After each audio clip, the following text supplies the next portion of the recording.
नमस्कार। एक और वीडियो के अंदर आपका स्वागत है। इस वीडियो के अंदर यूएस और ईरान का वार है, उसके अपडेट के बारे में बात करने वाले हैं। तो ये जंग का 29वां दिन है और इसके अंदर अमेरिका ने बोला है कि 10 दिन तक ईरान के जो पावर प्लांट है उन पर अटैक नहीं करेगा। ये अमेरिका की तरफ से बोला गया है। तरफ है वो लेबनान के अंदर से हिजबुल्ला इसराइल पे अटैक करता जा रहा है, उसने भी बैलिस्टिक मिसाइल दागी है। तो ये युद्ध के अंदर हिजबुल्ला की तरफ से बैलिस्टिक मिसाइल दागना मतलब इजराइल के लिए बड़ा नुकसान है। बैलिस्टिक मिसाइल है हिजबुल्ला वो इतनी मात्रा के अंदर दाग देता है कि जो आयरन डोम उनका सिस्टम है उसकी एक्यूरेसी 95-96% के आसपास बताई जाती है। तो उसके अंदर से 4 या 5 मिसाइलें भी अपने टारगेट को हिट कर देती है तो ईरान के अंदर बहुत बड़ा नुकसान हो जाता है। और उधर यमन के अंदर जो हूती विद्रोही है वो भी अभी एक्शन के अंदर आगे है। उन्होंने बोला है कि अब ईरान पे और अटैक होते हैं, वायुमंडल वाला रास्ता है उधर से जो ऑयल सप्लाई हो रहा है उस रास्ते को भी हूती ब्लॉक कर देंगे। हूतियों के पास में भी बैलिस्टिक मिसाइल्स है, तो इस तरह से वो रास्ता भी बंद करने के लिए हूतियों ने बोला है। अगर ईरान पे और अटैक होते हैं तो इस रास्ते को भी ब्लॉक कर दिया जाएगा। और दूसरी तरफ ईरान ने बोला है कि हम अमेरिका से कोई वार्ता नहीं कर रहे हैं। अमेरिका बोल रहा है कि हम ईरान के साथ में वार्ता कर रहे हैं। बाकी ईरान की तरफ से ये स्टेटमेंट्स आ रहे हैं कि हम अमेरिका के साथ में कोई वार्ता नहीं कर रहे हैं। और इधर एक बहुत बड़ी खबर आ रही है कि उत्तर कोरिया के जो शासक है किम जोंग उन, उन्होंने इशारों में ईरान को बोला है कि अब न्यूक्लियर टेस्ट कर देना चाहिए। और जो उत्तर कोरिया का न्यूक्लियर प्रोग्राम था वो सही है। उन्होंने अपनी आर्मी को बताया है कि हमने जो न्यूक्लियर टेस्ट की है वो अपने देश की सुरक्षा के लिए बहुत जरूरी है, क्योंकि वो आज की परिस्थिति के अंदर सही साबित है। जो आज की परिस्थिति के अंदर सही साबित होता हुआ दिख रहा है कि ईरान पे अटैक अमेरिका कर रहा है, वो इसलिए कर रहा है कि ईरान के पास में अभी परमाणु हथियार नहीं है। अगर परमाणु हथियार होते तो अमेरिका अटैक नहीं करता, क्योंकि उसको भी पता है कि वो कहीं पर परमाणु बम दाग सकता है। तो उत्तर कोरिया ने अपनी जनता और आर्मी को बताया है कि जो उत्तर कोरिया ने परमाणु बम बनाए हैं वो देश की सुरक्षा के लिए बहुत जरूरी है आज की परिस्थिति के अंदर। और उन्होंने अपने आर्मी और साइंटिस्ट को बोला है कि लॉन्ग रेंज की जो मिसाइलें है उसके निर्माण के अंदर तेजी लाई जाए और जो न्यूक्लियर प्रोग्राम है उसको भी तेजी से उस भंडार को बढ़ाया जाए।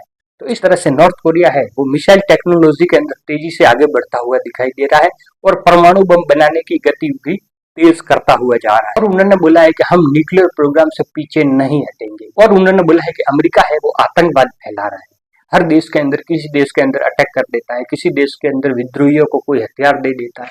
तो इस तरह से सबसे बड़े आतंकवाद फैलाने वाला कंट्री तो अमेरिका है, ऐसा उन्होंने बोला है। और एक तरफ ईरान के मोहम्मद लारिजानी, जो एक लारिजानी शहीद हुए थे, जिनकी खामनेई के बाद में सेकंड पोस्ट शक्तिशाली व्यक्ति थे लारिजानी, उनके भाई हैं मोहम्मद लारिजानी, उनका बयान आया है कि अब ईरान को एनपीटी से बाहर निकल जाना चाहिए। जो परमाणु अप्रसार संधि है 1970 के अंदर लागू की गई थी, उससे ईरान को बाहर निकल जाना चाहिए, कि ईरान को अब परमाणु परीक्षण कर देना चाहिए।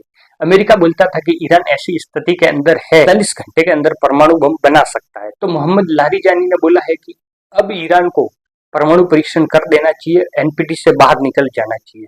ये लारिजानी है, ये भी हार्ड लाइनर माने जाते हैं और ईरान की जनता के अंदर इनकी भी पकड़ मजबूत है। तो इस तरह से ईरान के अंदर भी अब बहुत सारे लोग हैं वो ये चाहते हैं कि ईरान न्यूक्लियर टेस्ट कर दे, क्योंकि न्यूक्लियर टेस्ट करते ही ये अटैक रुक जाएंगे, अमेरिका बातचीत की टेबल पे आ जाएगा। क्योंकि उनको भी पता चल जाएगा कि ईरान ने अगर न्यूक्लियर टेस्ट कर दिया है तो फिर वो इजराइल पे दाग सकता है। तो इसलिए अमेरिका को मजबूरी के अंदर बातचीत की टेबल पे आना ही पड़ेगा। तो ईरान का बहुत बड़ा वर्ग है वो इस पक्ष में है कि एनपीटी से बाहर निकल जाए और ईरान तुरंत न्यूक्लियर टेस्ट को कर दे। ईरान के अंदर अमेरिका के खिलाफ में प्रोटेस्ट हो रहे हैं। एक 3 साल की बच्ची का वीडियो आया था, वो एक जुलूस को लीड कर रही है। वो 3 साल की बच्ची ईरान का फ्लैग लेकर के चल रही है और उसके अंदर हजारों की तादाद में ईरानियन है वो चल रहे हैं। तो ये ऐसा आंदोलन अमेरिका की सेना पे भारी पड़ता हुआ दिखाई दे रहा है कि मतलब छोटी बच्ची है, क्योंकि अमेरिका की जो टॉम हॉक मिसाइल एक स्कूल्स पे गिरी थी उसके अंदर कितनी ही सैकड़ों बच्चियों की जान चली गई थी, अंदर कितने ही सिविलियंस मारे गए हैं, जिसके अंदर औरतें और बच्चे भी शामिल है। उनकी बहुत बड़ी संख्या, बहुत बड़ी आबादी अमेरिका के खिलाफ में हुई जा रही है। पहले खामनेई के विरोध में प्रदर्शन हो रहे थे ईरान के अंदर, वो भी अब अमेरिका के खिलाफ में लोग हो गए हैं, क्योंकि अमेरिका ने सिविलियन को टारगेट किया, स्कूल्स को टारगेट किया, अस्पताल को टारगेट किया। तो इस तरह से वो लोग ईरान की सरकार के पक्ष के अंदर हो गए। मोहम्मद लारिजानी है, उन्होंने बोला है कि अली खामनेई जो उनके सुप्रीम लीडर थे, वो चाहते तो परमाणु बम कब का ही बना देते, लेकिन उन्होंने ये बोला था परमाणु बम नहीं बनाना है, वेपन ऑफ मास डिस्ट्रक्शन हम नहीं बना सकते, ये मानवता के लिए खतरा होगा, इसलिए उन्होंने ईरान को रोक के रखा था, नहीं तो ईरान कब का ही परमाणु बम बना देता, ऐसा उनका कहना है। अब उन्होंने कहा है कि एनपीटी से ईरान को बहुत जल्द बाहर निकल जाना चाहिए और परमाणु परीक्षण करना चाहिए, तभी ये अमेरिकी हमले रुक सकते हैं और भविष्य के अंदर ईरान की सुरक्षा की जा सकती है, नहीं तो ये अमेरिकन और इजराइल है ये अटैक करते रहेंगे और ईरान को बर्बाद कर देंगे। इस तरह से उन्होंने न्यूक्लियर टेस्ट की आवश्यकता पर जोर दिया है। आपकी इस विषय पर क्या राय है, कमेंट बॉक्स के अंदर जरूर रखें। वीडियो पसंद आए तो लाइक कर दीजिए, दोस्तों के साथ में शेयर कर दीजिए। चैनल पर पहली बार है तो सब्सक्राइब जरूर करें। सब्सक्राइब करने का कोई पैसा नहीं लगता, इससे हमें मोटिवेशन मिलता है, ऐसे वीडियो लाने की प्रेरणा मिलती है। मिलते हैं एक नेक्स्ट वीडियो के अंदर, तब तक के लिए जय हिंद, जय भारत।